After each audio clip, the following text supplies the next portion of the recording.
እግዚአብሔር በዚህ መካከል አለ። እግዚአብሔር በመካከላችን ሲኖር አንዳንድ ጊዜ በጣም ብዙ አምልኮ ውስጥ ብዙ ነገር ውስጥ ጌታ ያገኘናል። አንዳንድ ጊዜ ደግሞ ጸጥ ብለን እንኳን ረጭ ብለን እንኳን አዝነን መተን ያገኘናል። አንዳንድ ቀን መናገር እንኳን በቃ የማንወድበት ቀን አለ። ከገጠመን ነገር የተነሳ እንዲሁ ዝም ብለን ብቻ እንመጣለን። የዛን ጊዜም ጌታ ይናገረናል። ተስፋ ቆርጠን ስንመጣ ጌታ ይናገረናል። ከቤት ስንወጣ ደግሞ በእልልታ ወተን እያጨበጨብን ከልጆቻችን ጋር ካለን ነገር ጋር ደስ ብሎን እኔን እኮ ጌታ ማታ ጎበኘኝ እያልንም ስንመጣም ይጎበኘናል። እግዚአብሔር በምንም አይነት ሁኔታ ውስጥ ሆነን በምንም አይነት ነገር ውስጥ ሆነን በጌታ ፊት ስንሆን እግዚአብሔር ሁሉ ጊዜ የሚያገኘን አምላክ ነው። የሚመስለን በጾም ጸሎት በጣም 40 ቀን የጸለይን ጊዜ የሚያገኘን ግን በቃ ምግብ ብቻ እየበላን ስንኖር የማይገናኘን ይመስላል። እና አሜሪካ ነገር ምግብ ሞልቷል አይደለም? እና ግን እግዚአብሔር ስንበላም ያገኘናል፣ ስንጸልይም ያገኘናል። እሱ ሁሉ ጊዜ ከኛ ጋር አለ። እና ዛሬ የእግዚአብሔርን ቃል ስንናገር በእውነት አንዳንድ ጊዜ በሰውኛ ዲዛይን የምናደርጋቸው ፕሮግራሞች አሉ። እውነት ነው፣ ጌታ ያንንም ይጠቀማል። ነገር ግን ደግሞ እንዲሁ የፈውስ ጊዜ ነው እንኳን ሳንልም ይፈውሰናል። እግዚአብሔር ይባረክ። ዛሬም ቢሆን ይህንን ቃል ስናገር የፈውስ ጊዜ ነው ብዬ አዋጅ አላወጣውም፣ ፓስተርም አላወጣም። ጌታ ግን አለ እዚህ እና ይህንን ቃል ስንሰማ አንዳንዶቻችንን ሰውነታችንን እግዚአብሔር ይፈውሳል። አንዳንዶቻችንን የተለያዩ እንቆቅልሾች ያሉብንን እግዚአብሔር ይጎበኘናል። ጌታ የተመሰገነ ይሁን። ዘካርያስ ምዕራፍ 3ን እናነባለን። ከዚያ አንዳንድ ነገሮችን ከዚያ ክፍል እና ከመጽሐፉ እናገርና ጸልየን እንጨርሳለን። ምዕራፍ 3 ዘካርያስ ምዕራፍ 3 እንዲህ ይላል። እርሱም ታላቁን ካህን ኢያሱን በእግዚአብሔር መልአክ ፊት ቆሞ አሳየኝ። በኋላ እናገራለሁ። ዘካርያስ ካያቸው ራእዮች መካከል 4ኛው ራእይ ነው። አሳየኝ። ሰይጣንም ይከሰው ዘንድ በስተቀኙ ቆሞ ነበር። እግዚአብሔርም ሰይጣንን ሰይጣን ሆይ እግዚአብሔር ይገስጽ፣ ኢየሩሳሌምን የመረጠ እግዚአብሔር ይገስጽ። በእውኑ ይህ ከእሳት የተነጠቀ ትንታግ አይደለምን አለው። ኢያሱም እድፋም ልብስ ለብሶ በመልአኩ ፊት ቆሞ ነበር። እርሱም መልሶ በፊቱ የቆሙትን እድፋሙን ልብስ ከእርሱ ላይ አውልቁ አላቸው።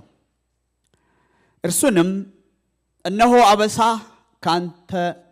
አበሳህን ካንተ አርቄአለሁ፣ ጥሩ ልብስም አለብሳለሁ አለው። ደግሞ ንጹሕ ጥምጥም በራሱ ላይ አድርጉ አለ። እነሱም በራሱ ላይ ንጹሕ ጥምጥም አደረጉ፣ ልብስንም አለበሱት። የእግዚአብሔር መልአክ ባጠገቡ ቆሞ ነበር። የእግዚአብሔር መልአክ በኢያሱ እንዲህ ሲል አዳኘበት። የሰራዊት ጌታ እግዚአብሔር እንዲህ ይላል፣ በመንገዴ ብትሄድ ትእዛዜንም ብትጠብቅ በቤቴ ላይ ትፈርዳለህ፣ አደባባዮቼንም ትጠብቃለህ። በዚህ ከቆሙት ከነዚህ ጋር መግባትን ሰጣለሁ። ታላቁ ካህን ኢያሱ ሆይ ስማ፣ በፊትህ የሚቀመጡት ባልንጀሮችህ ለምልክት የሚሆኑ ሰዎች ናቸውና ይስሙ። እግዚአብሔር ይባረክ። እነሆ እኔ ባሪያዬን ቁጥቋጥ አወጣለሁ። በኢያሱ ፊት ያኖሩት ድንጋይ እነሆ አለ። በአንዱ ድንጋይ ላይ 7 ዓይኖች አሉ። እነሆ ቅርጹን እቀርጻለሁ ይላል የሰራዊት ጌታ እግዚአብሔር የዚያችንም ምድር በደል በአንድ ቀን አስወግዳለሁ። በዚያ ቀን ይላል የሰራዊት ጌታ እግዚአብሔር እያንዳንዱ ከወይኑ ከበለሱ በታች ሆኖ ባልንጀራውን ይጠራል። ከኔ ጋር ሆነን እናያለን። በጣም የሚገርም መጽሐፍ ነው። እኔ ይህንን መጽሐፍ ራሱ ፓስተር አበራ ያስተምር ወደፊት። እኔ አልችለውም ይህን መጽሐፍ በደንብ ማስተማር። መጽሐፉ በራእይ የተሞላ መጽሐፍ ነው። መጽሐፉ አዲስ ኪዳን ላይ ያሉ ሰዎች በጣም ብዙ መነካካት የማይፈልጉ መጽሐፍ ነው። በተለይም ሁለተኛው ክፍል እና በመልእክት የተሞላ በራእይ የተሞላ ኢሜጅሪ የተሞላ ሲምቦል የተሞላ ምን የተሞላ ሙልት ያለ ነው። እኔ ዝም ብዬ አንዳንድ ነገሮችን ብቻ እናገርና ምዕራፍ 3 ላይ ነው ትኩረት የማደርገው። ይሄ መጽሐፍ 14 ምዕራፎች ናቸው ያሉት። 14ቶቹ ምዕራፎች እስከ 8ኛው ምዕራፍ አንድ ታሪካዊ ነገር ነው። ከ9ኛ እስከ 14ኛው ግን ያለው በጣም ከዛ ጊዜ ያለፈ እንኳን ከዛ ጊዜ አሁንም እኛ ካለንበት ጊዜ ያለፈ ነገር የተነገረ ነው። ሰይጣን ሁሉ ጊዜ ሲነካካ እኛንም ቢሆን ከፈለገ ይነካካ እንጂ ምንም ታሪክ ላይ ሰይጣን ሲነካካ እግዚአብሔር የተሻለ መገለጥ ነው የሚያመጣው። እና የተሻለ ነገር ብዙ ነገር ይነካካቸው። ኦኬ ነገር ፈልገሃል በሉት እና ኦኬ ሶ መነካካት ሲጀምር እግዚአብሔር በሱ ላይ ተጣብቀን እንኑር እንጂ እግዚአብሔር ሌላ ነገር አለው። እስኪ ሌላ ነገር አለው በሉ። እግዚአብሔር ሌላ ነገር አለው። እርግጠኛ ነኝ ሌላ ነገር አለው። የዘካርያስ መጽሐፍ ፕሮጀክት ያለው ነው እና ፕሮጀክት የተሰጠውን ለህዝቡ ያንን ፕሮጀክት መስራት ትቶ 16 ዓመት የተስተጓጎለ ነው። የእግዚአብሔር ስራ ሲዘገይ በግልጽ የሚናገር መጽሐፍ የዘካርያስ ትንቢት ነው እና 16 ዓመት ሙሉ ዘግይቷል። እግዚአብሔር ይሰራ ያለው ጊዜ በጣም ያሳዝናል አይደለም? ስራው ይሰራ፣ ፕሮጀክቱ ይሰራ፣ ቤተ መቅደሱ ይሰራ ያለው ጊዜ እና ቤተ መቅደሱ የተሰራው መካከል ላይ ዘገየ። በትክክል የዘገየበት ስራ ፕሮጀክት የዘገየ ያሳዝንም። መዘግየት እግዚአብሔር ከኛ ላይ ያስወገድ። በእውነት በጣም የእግዚአብሔር ጊዜ በሰዎች ምክንያት 16 ዓመት ሲቆይ ማለት ነው እና ፕሮጀክቱ ማለቅ የነበረበት መሰራት የነበረበት ከ16 ዓመት በፊት የነበረ ፕሮጀክት 16 ዓመት ቆይቶ እንደገና 5 ዓመት ቆይቶ ነው ፕሮጀክቱ ያለቀው። ይዘገያል እኮ እና ግን ይሄ ለምንድን ነው የዘገየው ወገኖች? ይሄ ነገር የዘገየበት ምክንያት አለ። እግዚአብሔር በ538 ከክርስቶስ ልደት በፊት ከሄዱበት ምርኮ ሰብስበው ወደ አገራቸው ሲመጡ እዛ አገራቸው ያንን እንደገና ሁለተኛውን ቤተ መቅደስ እንዲሰሩ ብሎ ህዝቡን ላከ። ግን ህዝቡን ስልክ ደግሞ ከፊት የሚመሩትን ነቢያቶችን ካህናት እየጨመረ ላከው። ኢያሱ አንዱ ካህን ነበረ። ኢያሱ አንዱ ካህን ሳይሆን ሊቀ ካህን ነበረ። በትክክል የመጣ ሊቀ ካህን ነበረ ኢያሱ። እዚህ ጋር የምናየው ኢያሱ። ዘሩባቤል ደግሞ ከዳዊት መንገድ የሆነ ከዳዊት ዘር የሆነ መሪ ነበረ። መሪ ስላችሁ ንጉስ አይደለም። ንጉስ ከሆነ ከፋርስ መንግስት ጋር ግጭት ይመጣል። ግን ህዝቡን ገቨርን ያደረገ ሰው ነው። ማን? ዘሩባቤል በሉ። ዘሩባቤል የሚባል ልጅ ያለው ሰው አለ እዚህ? እኔ ምንም መገለጥ የለኝም፣ ግን እንኳን ደስ አለሽ። እንደ አሁኑ ዘመን እንዳታስቡ። እግዚአብሔር ዘሩባቤል የሚባል ልጅ እንኳን ሰጠሽ። ዘሩባቤል በጣም ጥሩ የሆነ ሰውዬ ነው። ሌላ 3 ናቸው የመጡት። ኢያሱ፣ ራሱ ዘካርያስ እና ዘሩባቤል ናቸው። በጣም ይገርማል። በጣም የሚያሳዝን ታሪክ ያለ መጽሐፍ ነው ይሄ መጽሐፍ። እና እነዚህ ሰዎች ተልእኮ ተሰጥቷቸው የሄዱበት አገር ግን ሞቋቸው ያንን ንግድ የለመዱበት አገር ባቢሎን ላይ ንግድ ይሰሩ ነበር። ትልቅ ንግድ ይሰሩ ነበር። ጂውሾች በጣም ጎበዞች ናቸው እንደምታውቁት። ባቢሎን ነገር ሄደው ፋርስ ሀገር ሄደው 70 ዓመት ስለቆዩ ቤት መስርተዋል፣ ንግድ አውቀውታል። በአትክልት የታወቀ ሀገር ነው ባቢሎን ነገር እንደምታውቁት። በፋርም የታወቀ ሀገር ነው። ትዝ ይላችኋል ነቡከደነጾር አትክልት ቦታ ሰርቶ ጋርደን ሰርቶ እና የታወቀ ሀገር ነው። ያን ሁሉ ለምዶታል። እነዚህ ሶስቱ ሰዎች ደግሞ የተወለዱትም እዛ ነው። ለሰርፕራይዝ የተወለዱትም ያደጉትም እዛው ሀገር ነው፣ እዛ ሀገር ነው። እና እነዚህ ሶስቱ ህዝቡን እየመሩ እስራኤል ሀገር ሄዱ። ወደ 42000 ያክል ሰዎችን አስከትለው ሄዱ። በጣም ይገርማቸዋል። ቤት ስሩ ተብሎ ተልእኮ ተሰጥቷቸዋል።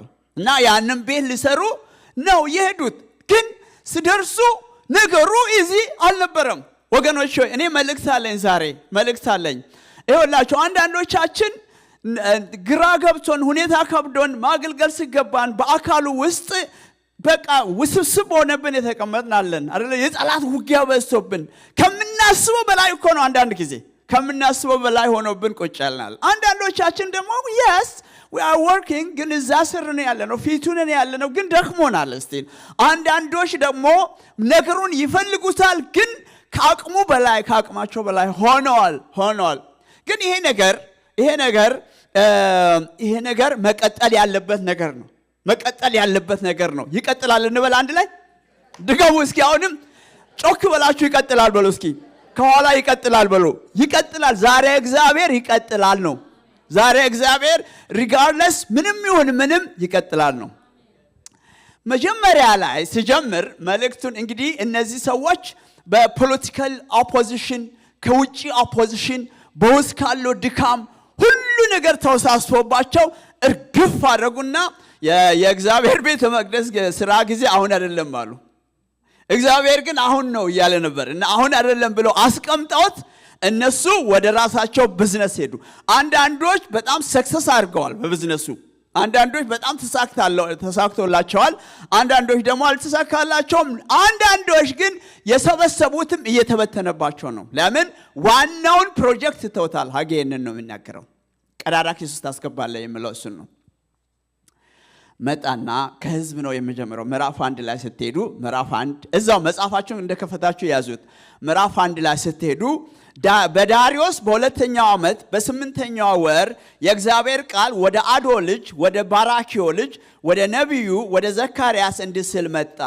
እግዚአብሔር በአባቶቻችሁ ላይ እጅግ ተቆጥቶ ነበረ። ስለዚህ እንዲህ በላቸው፣ የሰራዊት ጌታ እግዚአብሔር እንዲህ ይላል፣ ወደ እኔ ተመለሱ ይላል ጌታ፣ የሰራዊት ጌታ እግዚአብሔር፣ እኔም ወደ እናንተ እመለሳለሁ ይላል የሰራዊት ጌታ እግዚአብሔር። የቀደሙት ነቢያት ለአባቶቻችሁ እንዲህ ብለው ሰብከዋል። እኔ ሁሉን ለማንበብ ጊዜ የለኝም። ከህዝቡ ነው የሚጀምረው። እግዚአብሔር ከሱ አልጀመረም። ከኢያሱ አልጀመረም። ህዝቡን ምን እያለ ነው ያለው? ካለፈው ጊዜ ተማሩ። ምን ማለት ነው ካለፈው ጊዜ ተማሩ ማለት? ይሁላችሁ እናንተ ምርኮ ሄዳችሁ መሄድ ስላለባችሁ ሳይሆን የእናንተ አባቶቻችሁ የተሰጣቸውን ኃላፊነት ሳይወጡ ቀርተው ነው የሄዱት። ከአባቶቻችሁ ተማሩ አለ። ወገኖቼ ከአባቶቻችን እንድንማር እግዚአብሔር ይርዳን። ከአባቶቻችሁ ተማሩ፣ ችላ አትበሉ፣ ይሄንን ስራ ዝም ብላችሁ አትተውት ብሎ ይላል። መልእክት አለኝ ዛሬ ውድ ወገኖቼ፣ መልእክት አለኝ። ይሄ ፕሮጀክት መተው የምንችል ፕሮጀክት ነው። ይሄ ፕሮጀክት የእግዚአብሔር ቤት ስራ ልንተው የምንችል ነው። በጥቅሉ ይሄ መጽሐፍ በጥቅሉ 14 ምዕራፎች መንፈሳዊ ተሐድሶ፣ የቤተ መቅደሱን ግንባታ ግንባታ እና የመሲሁን መምጣት ክሪስቶሎጂካል ኤስኬቶሎጂካል ትልቅ የሆነ መልእክት ነው ይዞ ያለው የዘካርያስ ትንቢተ ዘካርያስ እና በአዲስ ኪዳን መካከል ላይ ያለ መጽሐፍ ነው። ካይንድ ኦፍ ብሪጅንግ አይነት ነገር ነው። ከምርኮ በኋላ ከተጻፉ መጽሐፎች አንዱ መጽሐፍ ይሄ ነው እና በዚያ በ520 አካባቢ ላይ የነበረ ታሪክ ነው መጽሐፉ። የ2 ዓመት ታሪክ ነው ያለው። ከሀጌ ጋር ይገናኛሉ። ሀጌ 3 ወር ወይ 4 ወር ብቻ ነው ትንቢት ያመጣው እና ሀጌ ተለቅ ያለ ሰውዬ ነው። ከሱ ይበልጣሉ። እድሜያቸውን እኔ አላውቅም። እሳቸው ሀጌ ከዘካርያስ በለጥ ይላሉ። ዘካርያስ ግን ቀጠለ። ሐጌ ካቆመበት ነው የቀጠለው። 2 years ነው የተናገረው። 2 years ነው የተናገረው እና ግን 2 years ሲናገር ከምዕራፍ 1 እስከ 8 ድረስ እዛ ስለነበረው ፕሮጀክት ነው። እዛ የነበረው ፕሮጀክት አንዴ ህዝቡን ይናገራል፣ አንዴ ሊቀ ካህኑን ኢያሱን ይናገራል፣ አንዴ ደግሞ ዘሩባቤልን ይናገራል፣ አንዴ ጸሎታቸውን ይናገራል፣ አንዴ እንደዚህና እንዲህ ይናገራል። እግዚአብሔር በሱ በኩል ምዕራፍ 8 ቁጥር 9 ላይ ከምዕራፍ 1 እስከ ምዕራፍ 8 ላለው ታሪክ እንዲህ ይላል። ምዕራፍ 1 ቁጥር 8 ላይ የሰራዊት ጌታ እግዚአብሔር እንዲህ ይላል። ምዕራፍ 8 ቁጥር 9 ዘላችሁ ማለት ነው። የሰራዊት ጌታ እግዚአብሔር ቤተ መቅደስ መሰረት ሲጣል በዚያም የነበሩ ነቢያት የተናገሩትን ቃል አሁን የምሰሙ ሁሉ ለመገንባት እጃችሁን አበርቱ። that is really a key sentence ነው ይሄ። ከምዕራፍ 1 እስከ ምዕራፍ 8 ላለው ጉዳይ መሃል ላይ ሌሎች ራእዮች አሉ፣ ትንቢቶች አሉ። ግን ልትሰሩ ተዘጋጁ፣ ለመገንባት እጃችሁን አበርቱ ይልና ሐጌ መሄድ የለባችሁም ብትሄዱም እንኳን ነው አንድ ገጽ ነው እንደሚከደው አላቅም። ግን 2:4 እንዲህ ይላል ሐጌ ላይ 2:4 የሰራዊት ጌታ እግዚአብሔር እንዲህ ይላል፣ አሁን ግን ዘሩባቤል ሆይ በርታ፣ የሊቀ ካህናቱ የኢዮሴዴቅ ልጅ ኢያሱ ሆይ በርታ። ደስ አይልም? እናንተም የምድሪቱ ሕዝብ ሁሉ በርቱ ይላል እግዚአብሔር። እኔ ከናንተ ጋር ነኝና ስሩ ይላል ሁሉን የሚገዛ እግዚአብሔር ይባረክ። እንኳን ዳናችሁ። እስኪ የዳነ ሰው ሁሉ ድኛለሁ የሚል እስኪ እጁን ወደ ላይ፣ ድኛለሁ የሚል እጁን ወደ ላይ። ለምን እንደዚህ ያሰር እንደዚህ ነው ድኛለሁ። እሱ ያቃል ቀረ እኮ ድሮ እና ድነናል። ከዳን በኋላ ግን ስራ አለብን። ከዳን በኋላ ግን አገልግሎት አለብን። 8 ራእዮችን ነው ከምዕራፍ 1 እስከ 6 ድረስ 8 ራእዮችን ነው የሚያመጣው እና እርሶ ባላንስድ የሆነ መልእክት ነው። ፓስተር አበራ አንተ ብቻ ወይ ወንጌላዊ ከተማ አንተ ብቻ አይልም፣ መዘምራን እናንተ ብቻ አይልም። ሁሉም ሰው ነው ለእግዚአብሔር ስራ የተጠራ። so it is amazing። ህዝቡን ተነሱ ይላል ማለት ነው። ህዝቡን ተነሱ ይልና አገልጋዮችንም ተነሱ ይላል። በጣም ይገርማል እኮ እና ከዛ ሰይጣን ይሯሯጣል፣ ፖለቲካውን ይቀሰቅሳል፣ ያላደረጉትን አድርገዋል፣ ደብዳቤ ይጽፋል፣ ወደ ፋርስ ሀገር ደብዳቤ ይጽፋል። እግዚአብሔርም ግን ይሰራል። እና የመጀመሪያው ራእይ እኔ ራእዮቹ ላይ ብዙ አልቆይም። የሶስተኛው ራእይ ላይ ተናግሬ ነው የማበቃው። የመጀመሪያው ራእይ አንድ ሰው በርሰነት ዛፎች መካከል ላይ ያሉ 4 ፈረሶችን ነው። የነዚህ የመጀመሪያው ራእይ በዚህ በርሰነት ዛፎች መካከል ላይ የታየው ራእይ በአጭሩ ይሄ ነው። በአጭሩ አገሪቱን ዞረ ነው እና እነዚህ ፈረሶች አገሪቷን ዞረው ሲያዩ በጣም የሚገርመው አገሪቱ አርፋ ተረጋግተው ተቀምጠዋል ብሎ ነው ሪፖርት የሚያደርጉት። መጣው ሪፖርት ሌሎች ሀገሮች ተረጋግተው ተቀምጠዋል፣ እስራኤል ነው ግን ነውጥስ ያለው። የእስራኤል ህዝብ የይሁዳ ህዝብ ነውጥስ ያለው ነው ይላል። አንድ ሰው ይሄንን ነገር ሲተረጉም እና ህዝቡ በጣም ሰላም ላይ ስላሉ ቶሎ ብላችሁ ቤቱን ስሩ ማለቱ ነው አለ። እኔ እንጃ እሱ ነገር ብዙም አልተዋጠልኝም። ኢትስ ኦኬ ግን ሌሎች ሀገሮች ሁሉ ሬስት አድርገው ተረጋግተው አሁን ህዝቤ ነው እንደዚህ የሆነው፣ ከዚህ በኋላ ህዝቤን እኔ እቀሰቅሳለሁ፣ ህዝቤን እኔ እጠብቃለሁ አለ። እግዚአብሔር የተባረከ ይሁን። እና ለምንድን ነው እንደዛ ያለው? ሰውየው ወዲያው መጥቶ መቼ ነው 70 ዓመት የሚያበቃው አለው ማለት ነው። that's the question። መቼ ነው የሚያበቃው? ያበቃውን ነገር እንደገና መቼ ነው የሚያበቃው? ታዲያ መቼ ነው ይሄ መቅደስ የሚሰራው ማለቱ ነው። ሁለተኛው ራእይ 4 ቀንዶችና 4 ጠራቢዎች ይላል። አይታችሁት እንደሆነ እና ምን ማለቱ ነው? ይሄ ራእይ ያየው በነገራችን ላይ በአንድ ሌሊት ነው ራእዩን ያየው። እንቅልፍ አይደለም ይሄ በነገራችን ላይ እንቅልፍ አይደለም። እና ታውቃላችሁ ራእይ እና እንቅልፍ አይደለም፣ ሸለብም አይደለም። ራእይ ነው። እኔ እንጃ እናንተ ተርጉሙት። አራቱ ቀንዶች እና 4 ጠራቢዎች 4 ቀንዶችና 4 ጠራቢዎች በአጭሩ ኢንካሬጅመንት ነው። በጣም ይገርማችኋል። ኢንካሬጅመንቱ እነዚህ የሚያናውጡትን ነገስታትን ቀንዳቸውን እሰብራለሁ አለ። እኔ እንደው ቀንድ ታውቃላችሁ እጃንሱም አይደለም፣ እዚህ ቀንድ ብቻ ነው ቴክሳስ። እና ቀንዳቸው ይሰበራል አለ። ምን ማለቱ ነው? እያዘጋጀ ነው። ሌላኛው ከዛ ቀጥሎ የመጣው ራእይ የመለኪያ ገመድ ነው። ሄዶ ሮጦ ኢየሩሳሌምን አንድ መልአክ ሮጦ ሊለካ ፈለገ እና ኖ አስለካለው። አትለካ ተመለስ በለው ነው። እናንተ ጊዜ ወስዳችሁ አንቦ ሌላ ጊዜ ተመለስ አለው። ተመለስ ብሎ ስል ከዚህ በኋላ ያለው ከዚህ የሚወጣው ህዝብ አንተ የምትለካው ገመድ ያክል አንተ ኤክስፔክት ያደረከው ገመድ ያክል አይደለም፣ ህዝቡ በጣም ብዙ ነው አለና እኔ ነኝ የከተማይቱ አጥር አለ። እግዚአብሔር ይባረክ።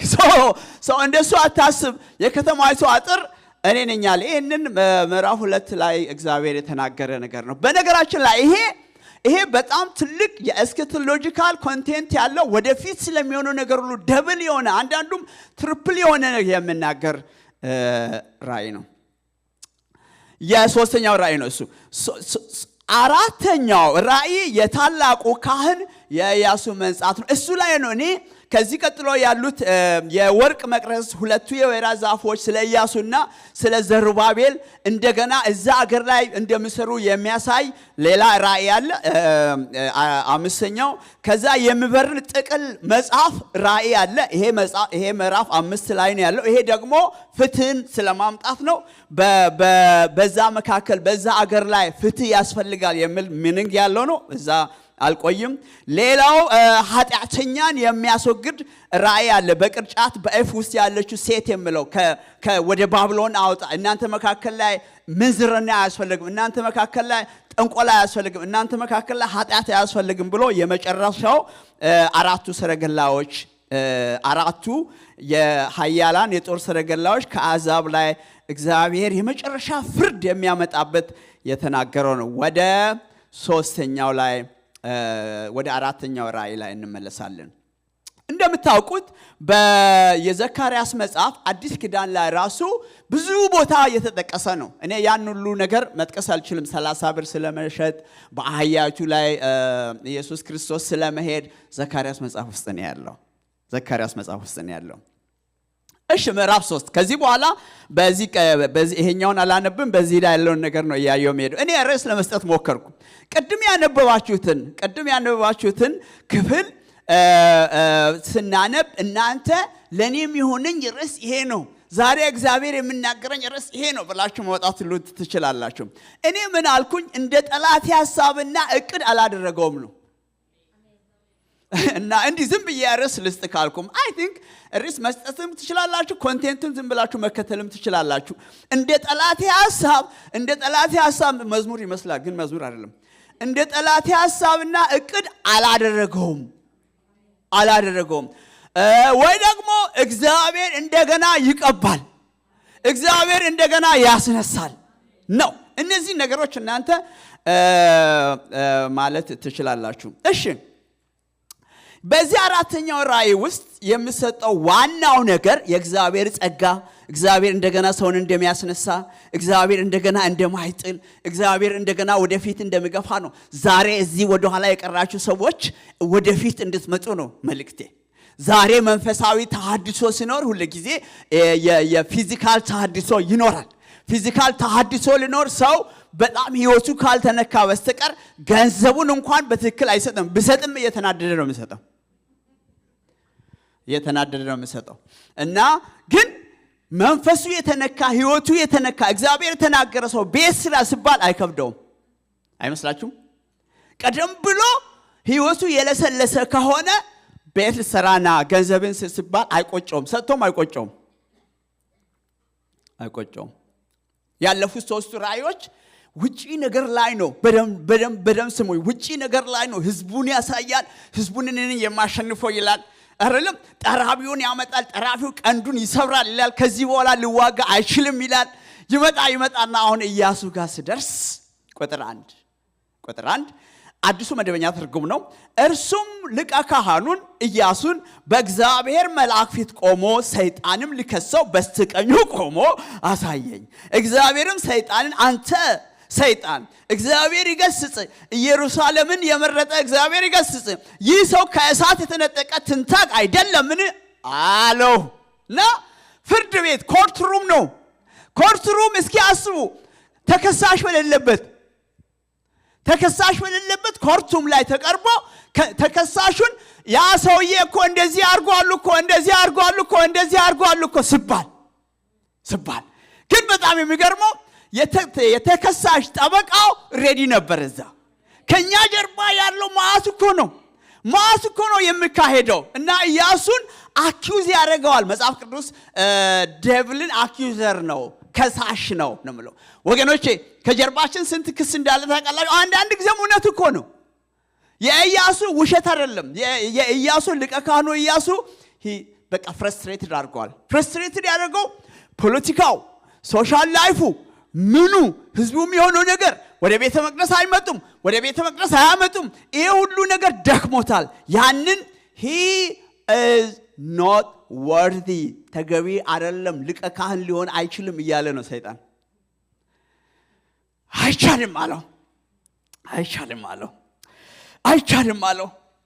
አይቻልም አለው ግን በነገራችን ላይ ሊቀ ካህኑ ህዝቡንም ይወክላል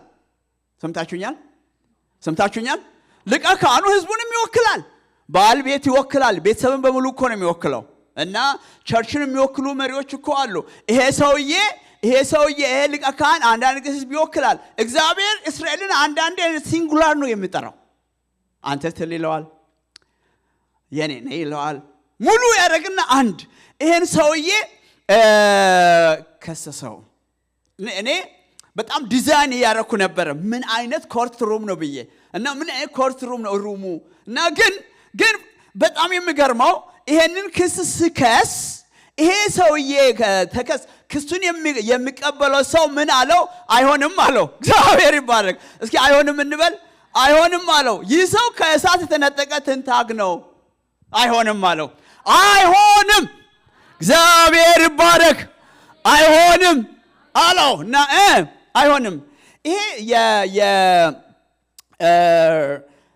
ከእሳት መካከል ስናች የተደረገ ነው በርኒንግ የሚቃጠል እንጨት ከዛ መካከል የወጣ ነው ይሄ ሰውዬ በ70 ዓመት ውስጥ ያልተቃጠለ ነው ይሄ ህዝብ እኮ በ70 ዓመት ውስጥ ያልጠፋ ህዝብ ነው አሁን አንተ ልታጠፋ ቃል ኪዳኑን ልትሽር አችልም እስኪ አይችልም እንበል አይችልም አለው በሰማያዊ ፍርድ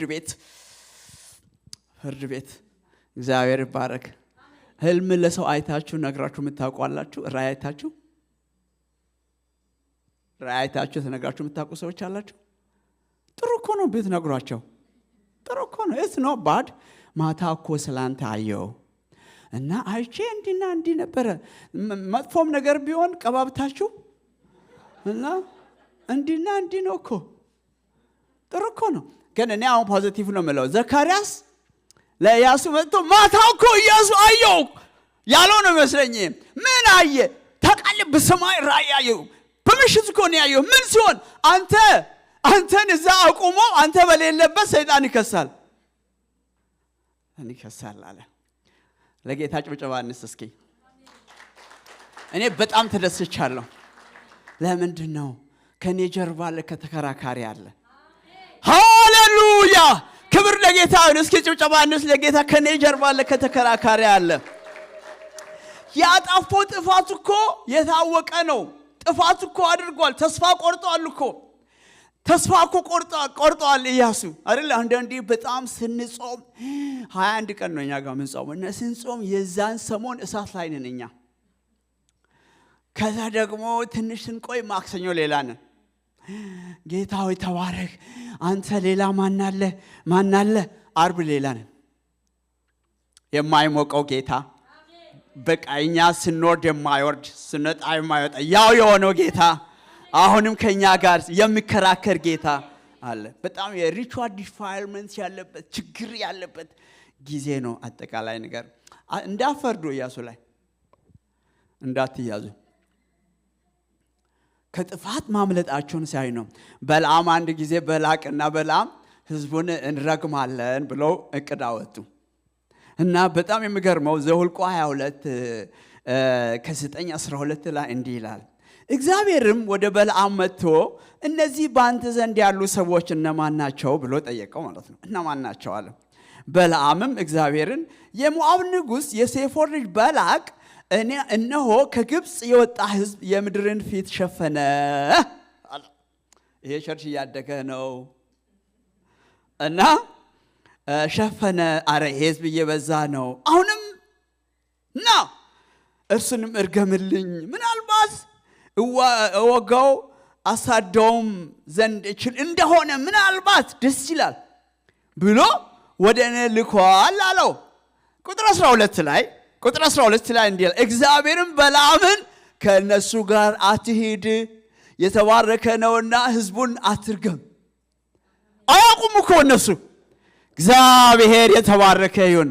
ስለ እኔ የሚከራከር፣ ስለ እኔ ከጀርባ የሚሰራ፣ ስለ እኔ ግድ የምለው እግዚአብሔር የተመሰገነ ይሁን። ስለ እኔ ሁል ጊዜ የማይተኛ ይላል መጽሐፍ እኮ፣ የማይተኛ የማያንቀላፋ ይላል እና እንዳትነካው ከእነሱ ጋር አትሂዳል።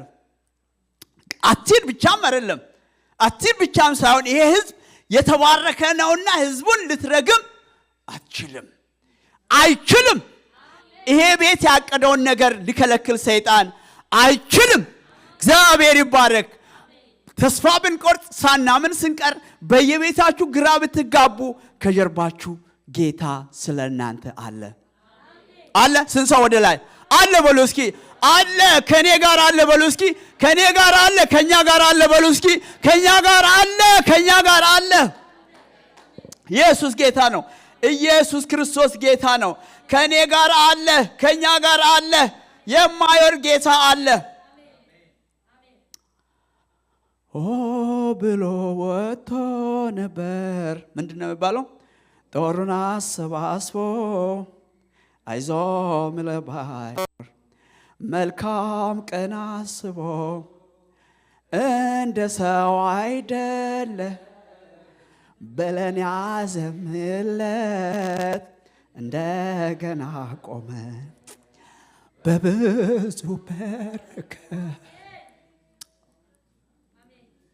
ሃሌሉያ! እግዚአብሔር ይባረክ፣ እግዚአብሔር ይመስገን። እስኪ እንድገም። ብሎ ነበር ጦሩን አሰባስቦ አይዞ ምለው ባይኖር መልካም ቀን አስቦ እንደ ሰው አይደለም ለኔ አሰምንለ እንደገና ቆመ በብዙ በረከት። ምን አይነት ነገር ነው የወረደው የብዙሃኖች ልብ ያራደው የሚያተርፍ አይመስል አመጣጦ ብዙ ኃያላኑ እጅ ሰጥቶ እኔም ያው ያለቀልኝ ስመስለን በድቅድቁ ሌሊት ላይ ጎኔ ቆሞ አበረታ ሆን ስለሚሆንለት እናውጥቶ ሂዳለ የማያልፍ የመሰለ አለፈ ያማለፈ እንዳለፈ ጌታ ይባርካችሁ። እግዚአብሔር ይባረክ። አንድ ጊዜ አገልግሎት ከጀመርኩ በኋላ ወጣቶች ሆነን ነው ጊዜ ሰጠ ነው። አሁን ቢሆን ምን ሰጥም አይመስለኝም። በጣም ብልጥ ነው። በጣም ብልጠት ጊዜ ነው እና ምሰጥ አይመስለኝም። በኋላ ፕሮባብሊ 6 ዓመት ካገለገልኩ በኋላ አብሮኝ እዛ ከተማ የነበሩ ልጆች አብረውን ሃይ ስኩል ነበር፣ አብረን ነበር። ትምህርትም ቢሆን አብረን እኩል ነን፣ ጎበዝ ነን። ተለይተን ያለነው ክላሶችም ቢሆኑ ተለይተው ነው። ድሮ ተለይቶ ነበር ጎበዝ ተማሪ። እዛችሁ ከተማ ትምህርት ጨርሰው ግማሹ ሐኪም፣ ግማሹ መሐንዲስ፣ ግማሹ ምናምን አንድ ቀን ዝም ብለህ ጊዜ ታቃጥላለህ አለ። መኝታዬ ላይ ነው። ኦኬ አልኩት። የማውቀው አገር አለ ንግድ የማውቀው አገር እኔ አልነግራችሁም እዛ አገር በጧት ተነስቼ ሄዳለሁ አልኩኝ በጧት እና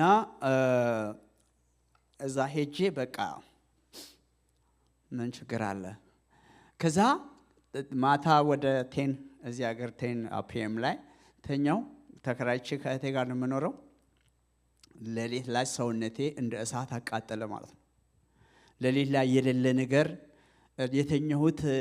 የተኛሁት ፍራሽ ተዘለኛል ፍራሹ ራስ ካሁን ድረስ እና ተቃጠለ ሰውነቴ ኦኬ እንዴት ሆነ ወይ የፈለከው አልሄድም አልኩ ትንሽ ቆይቼ ተገለባብጬ አሞኝ ራሴን አሞኝ እንቅልፍ ወሰደኝ ከዛ ስነጋ ረስቼዋለሁ ተቻለሁ ወገኖች ሆይ ጀግኖች ምን ሆነበት ነገር የለም እግዚአብሔር ብቻ ነው ጀግና እግዚአብሔር ከዛ ወዲ ብዙ ዘመን አለፈ ውጣ ውረዶች አሉ ግን ዛሬ ድረስ አለን እግዚአብሔር ይባረክ ላባን እመልሰዋለሁ አለ ላባ ያዕቆብን እመልሰዋለሁ ብሎ ጀመረ ጉዞ እና እመልሰዋለሁ ብሎ ጉዞ ጀመረ እየሄደ ያለ ያዕቆብ ይሄንን ታሪክ አያውቅም ላባን ምን አለው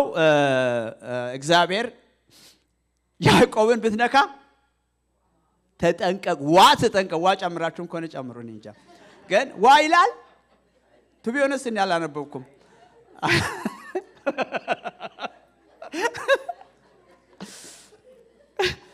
ብትነካ ዋ በሉ it's okay it is okay ጨመርክ አትባልም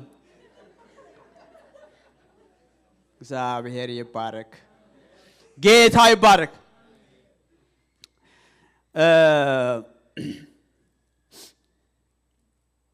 እነዚህ የመጀመሪያዎቹ ሁለት ቁጥር ላይ ያየነው የሱን ክስና ጥብቅናውን ነው እግዚአብሔር ጠበቃችን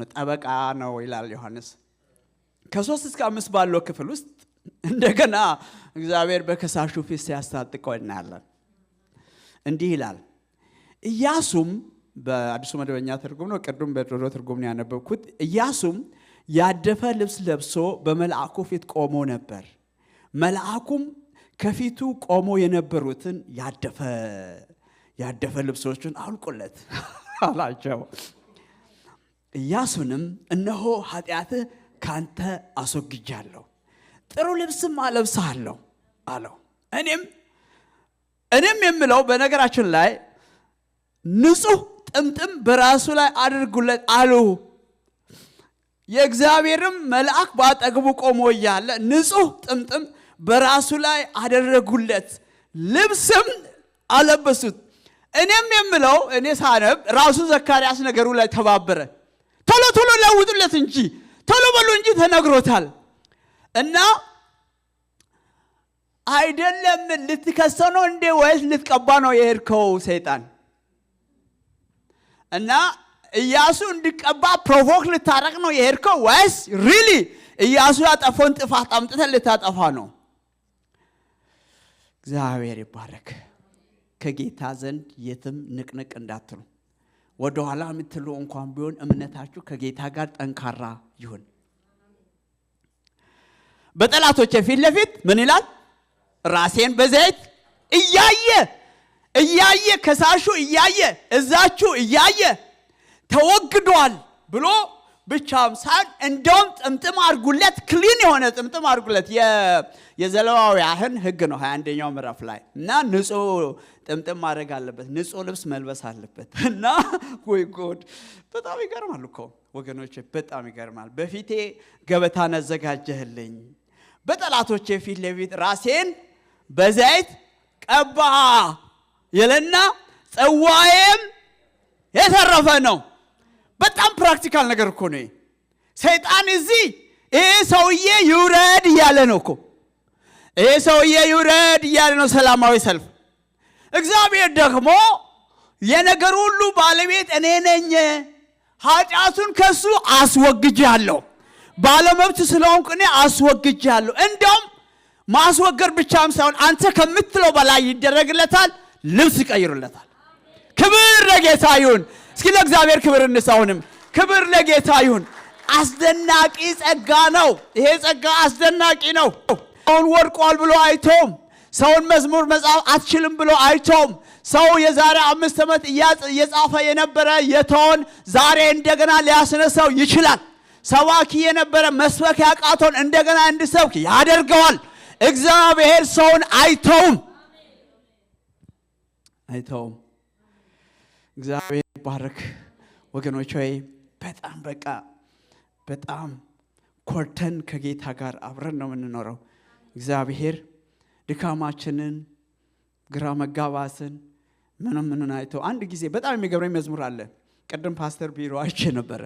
አሜዚንግ ግሬስ የሚል አይደል? አሜዚንግ ግሬስ የሚል መዝሙር አለ እና እሱ መዝሙር እንደምታውቁት በ18ኛው ሴንቸሪ የተጻፈ ነው። ጆን ኒውተን ይባላል። ብዙዎቻችሁ የምታውቁት ነገር ነው። እና ጆን ኒውተን የባሪያ ንግድ ሰራተኛ ነው። ባሪያ ንግድ ውስጥ የነበር ግን ክርስቲያን ነበር። ክርስቲያን ሆኖ በቃ ትቶት ክርስትናውን ልማድ አድርጎት የባሪያ ንግድ ዌስት አፍሪካ ይሰራል፣ ኩባ ይሰራል፣ ብዙ ቦታ ነው የሚሰራው። እና ከዚያ በኋላ የባህር አደጋ የመርከብ አደጋ ገጥሞት ሁሉ ያውቃል። አንድ ጊዜ ከዛ እግዚአብሔር ሆይ ከዚህ መርከብ አደጋ ካስመለጥከኝ በቃ እኔ አገልጋይ ሆናለሁ ብሎ ቃል ገባ እና ተመልሶ ክለርጂ ሆኖ 1972 ላይ ነው አሜዚንግ ግሬስ የሚል መዝሙር ኮምፖዝ ያደረገው።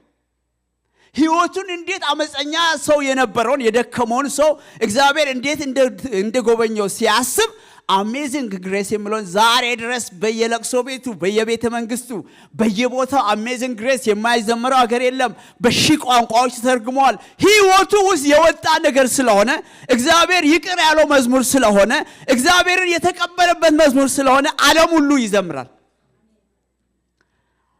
ወገኖች በዓለም ሁሉ ላይ ይዘመራል ብሎ አይደለም ህይወቱን ነው የዘመረው። የደረሰውን እንዴት አይነት ስዊት ነው! how sweet the sound እንዴት ይጣፍጣል! that saved a wretch like me የተሰበረ ሰው የጠፋ ሰው I once was lost but now I'm found was blind but now I see አያለው ማማራቅ ሰውዬ አያለው ብሎ ጻፈ። ዛሬ የኦባማ ጊዜ ፕሬዚደንት ቢሮ ሲዘመር ሰምቻለሁ። አሁን ጊዜ ሲዘመር ሰምቻለሁ። በየቦታው ትልልቅ ሀዘን ሲደርስ ይዘመራል። አሜዚንግ ግሬስ ነው። አስደናቂ ነው ጸጋው። ጌታ የተመሰገነ ይሁን። እግዚአብሔር ይባረክ። ውድ ወገኖቼ ይሄ የማይጸል ጌታ ነው። ይቀጥልና ከ6 እስከ 7ኛው ቁጥር ላይ ቀጣይ አገልግሎት የሊቀ ካህኑ ኃላፊነት እንደሆነ ያስረዳዋል። ኦኬ ይሄን ሁሉ ነገር አደረገ አይደለም? እንዲህ ሁሉ ነገር ውስጥ አሳለፈ። ጸጋው አስደናቂ ነው።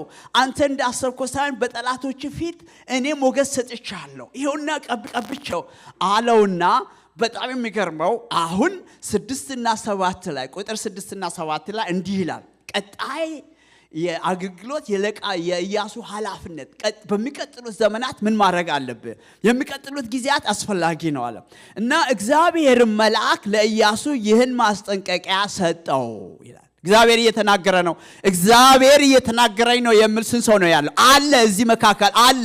እግዚአብሔር በርታ፣ እግዚአብሔር ተነስ፣ እግዚአብሔር ወደኋላ አትበል እያለ ነው። ህይወትን እንደገና አስበው፣ እንደገና ታደስ፣ እንደገና ና እግዚአብሔር እንደገና ቤቴን ስራው፣ እንደገና ዲስካሬጅ ከሆንክበት ነገር ተነስ እያለ ነው። እርግጠኛ ነኝ ተነስ እያለ ነው። በጠላቶች ፊት ቀብቻለሁ፣ አይኖቹ እያየ ቀብቻለሁ። ጌታ ኢየሱስ ክርስቶስ ተቀብሯል ቃሉ ማለት ነው። ዓለም ዘበኛ ተቀመጠ፣ ከተማ ሁሉ ተወራ። አሁን ከዚህ በኋላ የለም ተባለ። እነሱ አይናቸው ያየ ብድግ ማለት ብቻም ሳይሆን ከፍ እያለ ያም ብቻም ሳይሆን ከተማይቶ ውስጥ የነበሩ ድሮ ሞቶ የነበሩ ከተማ ውስጥ መዞር። ወይ ጉድ! የዛን ቀን ጉድ እኮ ነው። ከሰዓት በኋላ ፀሐይ መጨለም፣ ዓለም ግራ መጋባት። ለምን? እነሱ እዛው እያዩ ከጌታ ጋር ሆንኩ።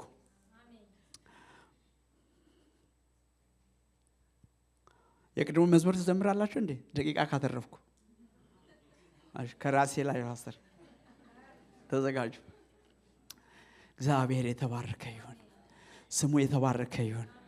እና ለኢያሱ የኔን ፓርቲ ሆል ከወደቅክበት እኮ አነሳው። ሰይጣን መጥቶ ከፊት ለፊቴ ቆሞ አንተን እዚህ ያስቀምጥ፣ አንተ በሌለበት እኮ ለአንተ ተከራከርኩልህ። የአተርኒም አልከፈልክም፣ ለጠበቃም አልከፈልክም። እና እንደዚህ ጠበቃም እኮ እንደዚህ ነው። እግዚአብሔር ይባርካችሁ ጠበቆች ካላችሁ። እና በቃ እኮ አልከፈልክም፣ እንዲሁ ይቅር ተባልኩ እኮ።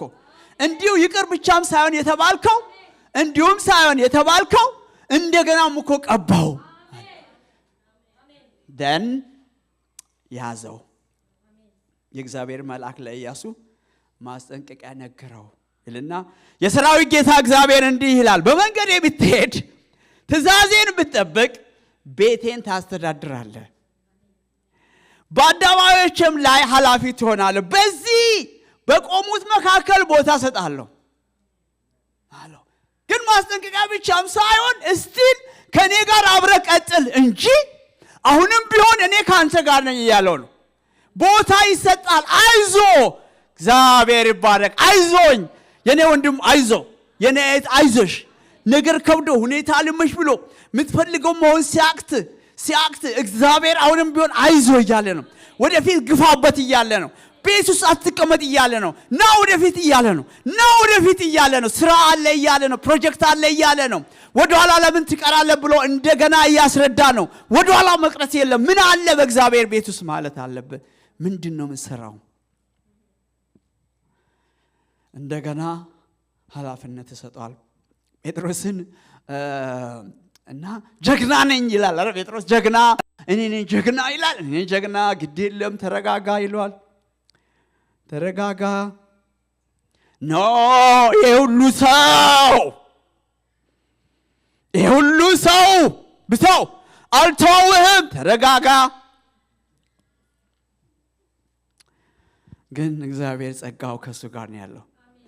እና ሄደ መጣ።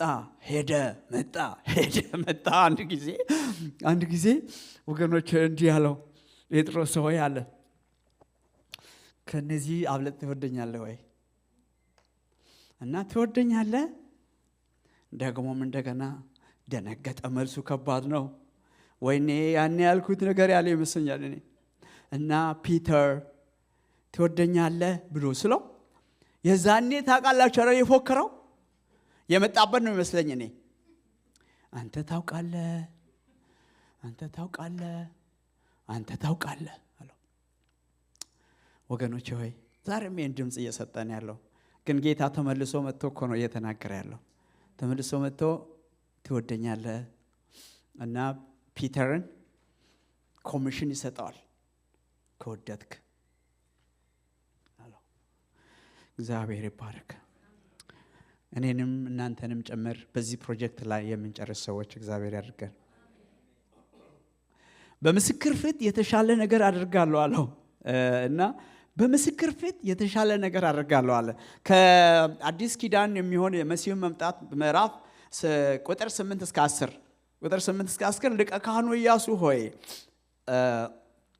በፊት የሚቀመጡትን ረዳቶች ገና ወደፊት ለሚመጡት ምልክት የሚሆኑ ሰዎች ናቸውና ይስሙ። በምስክር ፊት ነው ይስሙ። እነሆ ባሪያዬን ቁጥቋጡን አመጣለሁ። በኢያሱ ፊት ያስቀመጡትን ድንጋይ እነሆ በዚያ በአንዱ ድንጋይ ላይ 7 ዓይኖች አሉ። በእርሱም ላይ ቅርጽ እቀርጻለሁ፣ የዚችንም ምድር በደል በአንድ ቀን አስወግዳለሁ ይላል የሰራዊት ጌታ እግዚአብሔር። በዚያ ቀን እያንዳንዱ በገዛ ወይኑ በለሱ ስር ሆኖ ባልንጀራውን ይጋብዛል ይላል የሰራዊት ጌታ እግዚአብሔር። ዲስተርብድ የሆነ ነገር ውስጥ ነው ያሉት እኮ አሁን። ዲስተርብድ የሆነ ዓለም ሁሉ አርፎ ሬስት አድርጎ ነው ያለው በሚባለው ነገር ውስጥ መጥቶ ኢያሱ ከሚያስበው ነገር በላይ ያ ቁጥቋጥ ያ መስህ ገና የላቀ አንተ ከምታስበው የላቀ ኢየሱስ ይመጣል አለ። ኢየሱስ ይመጣል። ያም ብቻም ሳይሆን እነሱ አረፉ አይደል የሚባለው፣ እናንተም ታርፋላችሁ። የሚያሳርፍ ቀን ያ ቀን አለ። አቤት ሰይጣን ቀስቅሶ እኮ ነው ቀስቅሶ 14 ምዕራፍ አስጽፎ 14 ምዕራፍ ብቻም ሳይሆን መሲሁ ይመጣል። በነገራችን ላይ የዘካርያስ መጽሐፍ በጣም ልዩነቱ ደብል ነገር ነው ያለው ማለት አንደኛም መምጣት አለ ምዕራፍ 11 ላይ ስለ መሲሁ እንደገና ሁለተኛም ዳግም ምጽአት ምዕራፍ 14 ላይ ሁለተኛም አይገርምም? ይህንን ነገር አደረገው የእግዚአብሔር ፕሮግራም አሳወቀ። የእግዚአብሔር ፕሮግራም መሲሁ ገና ይመጣል፣ ክርስቶስ ይመጣል። የአንድ ቀን ውሳኔ ምንድን ነው? የአንድ ቀን ውሳኔ ነው። በዛ ጊዜ ያዕቆብ የስርየት ቀን በዓመት አንዴ የሚያደርጉት በዓመት አንዴ ተሰብስበው ኃጢአት ይቅር ተባለ የሚባለውን ነገር ነው። ይሄ ግን የስርየት ቀን ብቻም ሳይሆን ጌታ ኢየሱስ መስቀል ላይ በወጣ ጊዜ ፊኒሽድ ያለው አለቀ ያለው በዛን ቀን ዓርብ ከሰዓት በኋላ በነበረው ጊዜ መስቀል ላይ ወጥቶ ተፈጽሟል ያለው ያም ክፑር ነው። እና በአንድ ቀን እንዴት ሊሄድ ይችላል? በአንድ ቀን በክርስቶስ ደም የሰው ኃጢአት ሁሉ ይሄዳል። ኃጢአታችንን አስወገደው ወገኖች፣ ኃጢአታችንን ጌታ ኢየሱስ ክርስቶስ አስወገደው። ጌታ ይባረክ። ታዲያ ምንድነው? ታዲያ በቃ ይሄን ጌታ በየቀኑ የሚወደንን ጌታ እንደገና ይቅር ያለንን ጌታ እንደገና የወደደንን ጌታ ማገልገል አለብን። እንደገና ሰው ያደረገንን እንደገና ካህን ያደረገኝን ጌታ ሰይጣን እያየ የቀባኝን ጌታ እንደገና እሱን ማገልገል አለብን። እሱን እንደገና በምን ላገልግል? ሁለተኛው ምዕራፍ ከዚህ ቀጥሎ ያለው ምዕራፍ እኔ ጊዜ ያለኝም እናንተ አንብቡት፣ እንዴት ሆኖ ፕሮጀክቱን እንደሚሰሩ ፕሮጀክቱ ደግሞ ከዛ በኋላ መንፈሳዊ የሆነ ታድሶ መካከላቸው የነበረው ከ15 ዓመት ከ16 ዓመት በኋላ ቤተ መቅደሱን ሰርቶት የዘገየ የከሰረ 15 ዓመት የሚያሳዝን የሚያቃጥል 16 ዓመት ካለፈ በኋላ ፕሮጀክቱን እግዚአብሔር በራሱ በዘሩባቤል በራሳቸው በእነ ኢያሱ እግዚአብሔር ቤተ መቅደሱን አሰራ። ቤተ መቅደሱ ዴዲኬትድ ሆነ። 5:15 ላይ ቤተ መቅደሱ ዴዲኬትድ ሆነ። እንደውም ጽሑፎችን ስታነቡ ዳሪዮስ የሚባል ፈንድ ራሱ ያደረገው ዳሪዮስ ነው። ዳሪዮስ ሰከንድ የሚባል ራሱ ፈንድ አድርጎ የኢኮኖሚ ችግሩን ሁሉንም ነገር ኃላፊነት ወስዶ ጨረሰ። እኛ ስንቆም እግዚአብሔር ራሱ ይሰራል። አሜን በሉ እስኪ። እኛ ስንቆም ራሱ እግዚአብሔር ይሰራል። ትዝ የሚለኝ እኔ 16 ዓመቴ ነው እዚህ ሀገር ከመጣሁ እና የጁፒተር ላይ በነበረው ቸርች ወገኖች ስሙኝ፣ እንዴት እንደምጠቀማቸው ልንገራችሁ። ገንዘብ አለኝ ከባንክ አምጣ ብቻ አይደለም እኮ እኔ አለው። እስኪ እኔ አለው በሉ። እኔ አለው ስትሉ በስራ ቦታ ላይ ሁሉ እሱን ነው የምታስቡት። እና ያንን ጂም ስንሰራ ትዝ የሚለኝ ጂሙ ብዙ ገንዘብ ይጠይቅ ነበር። እዛ ጁፒተር ላይ ነበረው ጂም። አንድ ወንድም ትራንስፖርት ላይ ነው የሚሰራው እና አንድ ወንድም ትራንስፖርት ላይ ይሰራ ነበረ። ከዚያ ሁለት የሚያውቃቸውን ትራንስፖርት ላይ የሚያውቃቸውን ደንበኞችን ይዞ መጣ። ቸርች ማለት ነው። ሁለት ካረሰው በስተቀር $1 ሚሊዮን ነበር የሰጡት። 1 ሚሊዮን። ያ ወንድም ግን 1 ሚሊዮን መስጠት ኢርስታፍ ለሱ። እኔ አለው በሉ እስኪ። እኔ አለው እስኪ ድጋማውን እኔ አለው። እኛ አለን እንበል አንድ ላይ። እኛ አለን።